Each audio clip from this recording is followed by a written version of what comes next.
राम और सोहन दोनों same school में पढ़ते थे और दोनों पढ़ाई में काफ़ी अच्छे थे। स्कूल ख़त्म होने के बाद दोनों ने सेम कॉलेज से पढ़ने का डिसीजन लिया और दोनों ने ये डिसाइड किया कि वो एक अच्छी गवर्नमेंट जॉब की प्रिपरेशन करेंगे ताकि कॉलेज ख़त्म होने तक उनके पास एक अच्छी जॉब हो। कॉलेज के लास्ट ईयर में राम तो जॉब के लिए निकल जाता है लेकिन सोहन नहीं निकल पाता, जिससे वो बहुत दुखी होता है। लेकिन सोहन बैंक की तैयारी करता है और एक प्राइवेट बैंक में जॉब करने लगता है। जहां राम की मंथली सैलरी 75,000 थी, वहीं सोहन की मंथली सैलरी सिर्फ 25,000 थी, जो कि आज के टाइम में एवरेज जॉब करने वाले इंसान की सैलरी होती है। उनके कॉलेज फ्रेंड्स को लगता था राम आगे चल के बहुत ही अच्छी लाइफ जिएगा, क्योंकि वो इंडियन नेवी में जॉब कर रहा था जहां उसकी सैलरी बहुत ही अच्छी है, और वहीं सोहन एक ऑर्डिनरी सी सिंपल सी मिडिल क्लास लाइफ जिएगा क्योंकि वो बैंक में एज ए एम्प्लॉय की तरह जॉब करता था।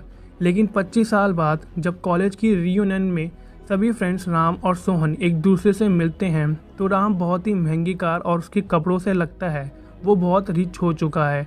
वहीं सोहन राम से भी ज़्यादा महंगी गाड़ी और महंगी वॉच और कपड़े पहन कर आता है, और ये देखकर कॉलेज के सभी फ्रेंड्स और राम काफ़ी ज़्यादा चौंक जाते हैं, क्योंकि सोहन एक ऑर्डिनरी सी जॉब करता था जहाँ उसकी सैलरी भी ज़्यादा नहीं थी। तो सभी को लगता है सोहन ने ज़रूर जॉब के साथ साथ कोई बिजनेस शुरू किया होगा। लेकिन सोहन से पूछने पर सोहन मना करता है कि उसका कोई भी बिजनेस नहीं है। तो सभी ये बात सुनकर काफ़ी ज़्यादा चौंक जाते हैं और सोहन से पूछते हैं, तुम तो एक ऑर्डिनरी सी लो वेज वाली जॉब करते थे, तो तुम इतनी महंगी कार और इतने रिच कैसे बन गए?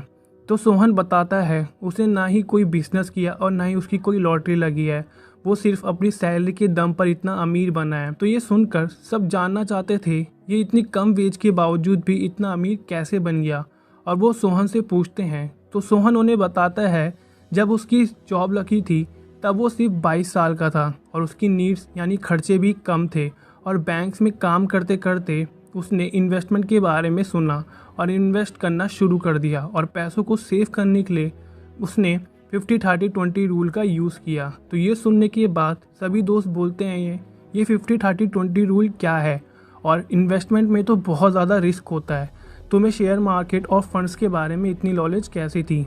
तो सोहन बोलता है 50-30-20 रूल में हमें अपनी सैलरी का 50% हिस्सा अपने नीड्स के लिए यानी अपने खर्चों के लिए रखना है, जैसे अपने डेली ग्रोसरीज का सामान। 30% अपने वांट्स या डिज़ायर के लिए रखना है। काफ़ी लोग ये सोचते हैं कि अपने वांट्स जैसे वैकेशन, वॉच, महंगे शूज़ पर हमें खर्च नहीं करना चाहिए, बल्कि उन्हें सेव करना चाहिए। लेकिन अगर हम अपने डिज़ायर को ख़त्म कर देंगे तो लाइफ को ऐसे जीकर और पैसे सेव करने का मतलब नहीं है, जब आप अपनी लाइफ को एंजॉय भी ना कर सको, और बाकी बच्चे 20% को आपको सेव करके इन्वेस्ट करना है।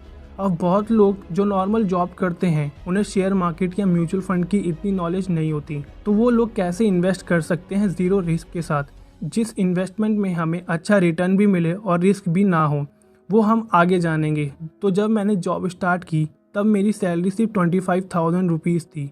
50-30-20 रूल्स में मैंने 20% जो हुआ 5,000 रुपीज़ अपने डिज़ायर में यूज़ किए, और 30% यानी 7,500 रुपीज़ सिर्फ अपने डेली नीड्स के लिए, क्योंकि इस समय मैं अकेले रहा करता था और मुझे पता था आगे फ्यूचर में मेरे नीड्स बढ़ जाएंगे जब मेरी शादी होगी और बच्चे होंगे, और यही टाइम है मैं अपने पैसों को फालतू के एक्सपेंसेस में खर्च करने की जगह सेफ और इन्वेस्ट करूं। इसलिए अभी से ही मैंने एक बड़ा अमाउंट अपनी सैलरी का 50% यानी 12,500 रुपीज़ मैंने सेव करके इन्वेस्ट करना शुरू किया। और जब मैं अपने 30s में था और मेरा पहला बच्चा भी हो चुका था तब मेरे नीड्स बढ़ चुके थे, लेकिन तब तक मेरी सैलरी भी बढ़ गई थी और मेरा प्रमोशन भी हो गया था। मेरे 30s में मेरी सैलरी 40,000 थी, तब मैंने अपने 50% यानी 20,000 अपने नीड्स में, 30% यानी 12,500 इन्वेस्ट किए, और 20% जो हुआ 7,500 रुपीज़ अपने डिज़ायर पर खर्च किए। इस तरह कभी मुझे ना पैसे सेव करने में प्रॉब्लम हुई और ना मुझे अपने डिज़ायर को ख़त्म करने की ज़रूरत हुई। मैं फैमिली के साथ वैकेशन पर भी जाता और डिनर करने भी जाता, और साइड में जैसे ही मेरी सैलरी आती तब मेरी सैलरी का कुछ % कट के अपने आप इन्वेस्ट हो जाता, और मैं अपनी लाइफ को एंजॉय भी कर रहा था टाइम के साथ साथ। और इसी तरह मैं 25 साल तक इन्वेस्ट करता रहा और साथ ही में अपनी लाइफ को भी एंजॉय करता रहा। तो ये सुनने के बाद एक फ्रेंड पूछता है, लेकिन स्टॉक मार्केट में इन्वेस्ट करना तो बहुत ही रिस्की होता है, वहाँ से हम कैसे बिना रिस्क के इन्वेस्टमेंट कर सकते हैं।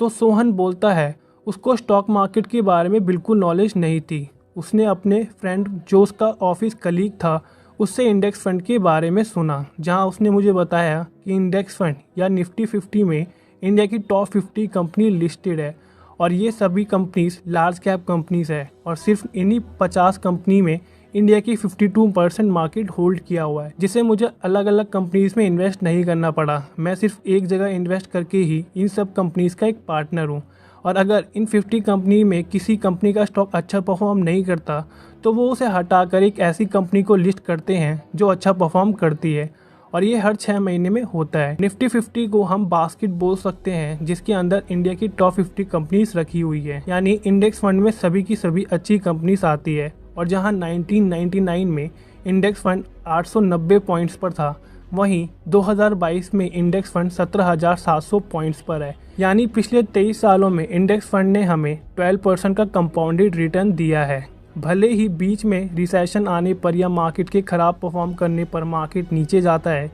लेकिन मार्केट ज़्यादा लॉन्ग टाइम बुरा परफॉर्म नहीं करता है और एक साल में मार्केट पहले से भी अच्छा ग्रो करने लगता है। और इसका सबसे बड़ा एग्जांपल है कोविड टाइम।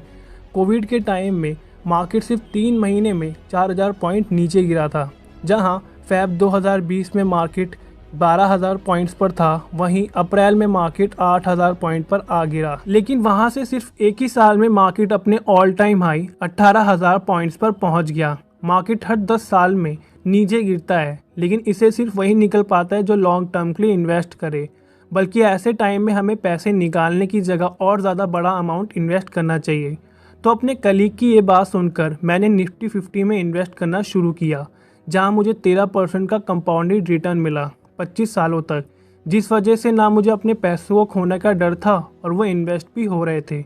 तो अब हम यहाँ ये कैलकुलेट करते हैं कि सोहन को कितना प्रॉफिट हुआ है अपनी इन्वेस्टमेंट में।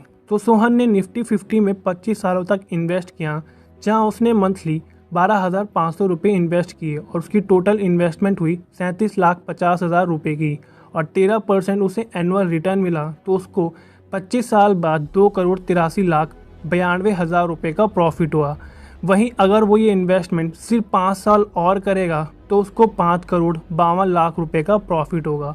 और अगर हम यहाँ ये इमेजिन करें कि सोहन अपने सेव किए हुए आधे पैसों को इंडेक्स फंड में इन्वेस्ट करता है और आधे पैसों को स्टॉक मार्केट में, जहाँ इंडेक्स फंड में उसे 13% का रिटर्न मिलता और शेयर मार्केट में 20% का, जो यूजुअली मिलना कोई बड़ी बात नहीं है। तो उसने सेम अमाउंट ही इन्वेस्ट किया और एवरेज उसे 18% का रिटर्न मिला और 30 साल तक इन्वेस्ट करने पर उसे 18 करोड़ रुपए का प्रॉफिट होगा। तो ये सब सुनकर सोहन के कुछ दोस्त बहुत ही गिल्ट फील करते हैं कि हमने पैसे सेव और इन्वेस्ट नहीं किए, बल्कि इन पैसों को अपने एक्सपेंसेस में खर्च कर दिए। लेकिन उनके बच्चे जो भी अपने 20s में हैं और उनकी सैलरी कम है, तो वो कैसे इन्वेस्ट कर सकते हैं। तो सोहन उन्हें बताता है 20s में अमाउंट से ज़्यादा टाइम मैटर करता है। वो अपने सैलरी का सिर्फ 5% ही इन्वेस्ट कर सकते हैं और आगे चल के इस परसेंट को बढ़ा सकते हैं। जैसे बारबरा और रॉन 2 भाई बहन थे जो कि सेम कंपनी और सेम सैलरी पर जॉब करते थे, जिसमें बारबरा 19 की एज में अपना पहला इन्वेस्टमेंट करती है जो सिर्फ 2,000 रुपये का होता है और 27 की एज तक हर साल 2,000 रुपये इन्वेस्ट करती है, लेकिन इन्वेस्टमेंट क्विट नहीं करती। वहीं रॉन 28 की एज से इन्वेस्ट करना शुरू करता है और 65 की एज तक दोनों इन्वेस्ट करते हैं। तो बारबरा ने टोटल 18,000 रुपये इन्वेस्ट किए और वहीं रॉन ने 76,000 रुपये।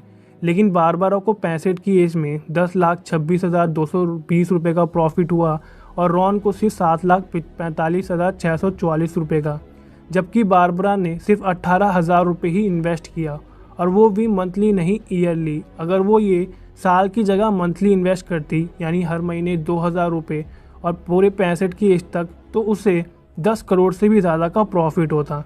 यानी शुरुआत में आप अपनी सैलरी का सिर्फ छोटा सा हिस्सा इन्वेस्ट करो, लेकिन शुरू करना ज़रूरी है। और अगर आपकी एज ज़्यादा है, अराउंड 30-35 ईयर्स, और आप इन्वेस्ट करना चाहते हो, तो आपकी उस समय सैलरी भी ज़्यादा होगी। तो आप अपनी सैलरी का एक बड़ा अमाउंट मंथली इन्वेस्ट कर सकते हो और 10-15 साल तक इन्वेस्ट करने के बाद आपको अच्छा खासा प्रॉफिट होगा।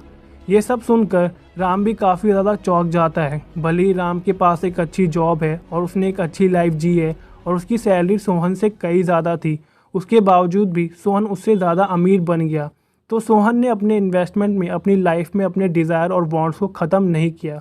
वो अपने शौक़ भी पूरा करता था, अपनी फैमिली के साथ वैकेशंस पर भी जाता था, अपने लिए कार और महंगी वॉच भी बाय करता था।